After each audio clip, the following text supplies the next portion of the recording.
President Donald Trump's newly appointed border czar, Tom Homan, has announced an aggressive expansion of immigration and customs enforcement (ICE) operations in sanctuary cities, vowing to double the workforce and escalate enforcement efforts in jurisdictions that refuse cooperation with federal immigration authorities. And Tom, how many illegals, I know you've only been in there for whatever, 6 weeks, something like that, but how many illegals thus far have been deported? Well, Border Patrol tagged well over 20,000. They turned right around the border, closer to 30,000. ICE has about 26,000 arrests in the interior. That's more than double last year during the Biden administration. We need more. I'm happy with the numbers, but we need more. We need a lot more, especially the criminals. Sanctuary cities are slowing us down, but we're going to work around sanctuary cities. We'll double the workforce of sanctuary cities. We'll increase the targeting sanctuary cities. We'll send twice as many men and women officers to sanctuary cities. We'll do worksite enforcement operation expansions of sanctuary cities. Sanctuary cities will get exactly what they don't want: more officers in their communities to arrest the bad guys. Well, and your pal, the mayor of Boston, Michelle Wu, had some choice remarks about this entire endeavor. Watch. Even mischaracterization of what immigrant communities represent and what cities who are welcoming to immigrant communities represent. I'm looking forward to having the chance to go to Washington and to speak the truth about Boston, about what we see here and what we know is real. What is real and true about what's happening with illegals in Boston, Tom? Look, she's looking forward to coming to D.C. I'm looking forward to going to Boston, which is going to be real soon, because we're going to go up there and we're going to make that city much safer. When I was at the CPAC the other day, what I said was a fact. I stopped counting at 9 sexual predators, rapists, most of them children, that are walking the streets of Massachusetts because they don't work with ICE and they don't honor detainers. 9. And that's just in recent history.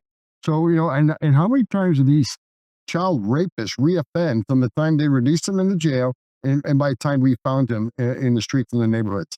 We're going to go to Boston, we're going to make it safer.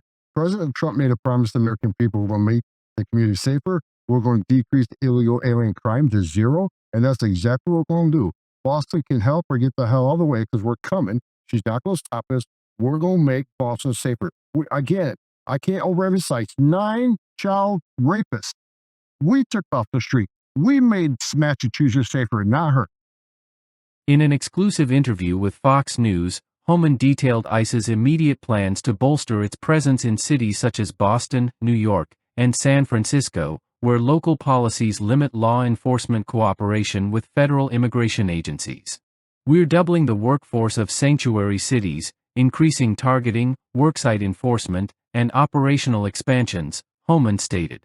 ICE's interior arrests stand at approximately 26,000 since the administration took office, more than doubling last year's numbers. He emphasized the agency's mission to prioritize the apprehension of criminal illegal immigrants. The announcement sparked immediate pushback from local officials, including Boston Mayor Michelle Wu, who argued that sanctuary policies protect immigrant communities from undue fear and misrepresentation. I'm looking forward to going to Washington to speak the truth about Boston, about what we see here and what we know is real, Wu said. Homan responded with a stark warning, emphasizing the dangers posed by sanctuary policies. We're going to Boston. We're going to make it safer, he asserted, citing 9 cases of child rapists allegedly released due to local authorities' refusal to honor ICE detainers. These predators are walking the streets because local officials won't cooperate. Boston can help or get out of the way because we're coming, he added. Beyond direct enforcement, ICE is also pushing policy changes to expand detention capacity. Homan outlined a plan to ease federal detention standards, allowing state-level detention rules to be adopted to encourage more sheriffs to house detainees. This policy shift aims to streamline the deportation process and avoid federal oversight constraints. The administration's intensified approach underscores a broader shift in immigration enforcement under President Trump. Homan and his team are moving swiftly to fulfill the president's pledge to reduce illegal immigration and restore what they view as law and order in cities resisting federal mandates. The numbers speak for themselves. We are removing criminals at a historic rate, and we are just getting started, Homan declared. While critics, including Wu, argue that such measures instill fear and mischaracterize immigrant populations, Homan insists that the primary goal is public safety. "We're not backing down," he affirmed. "This is about protecting American communities."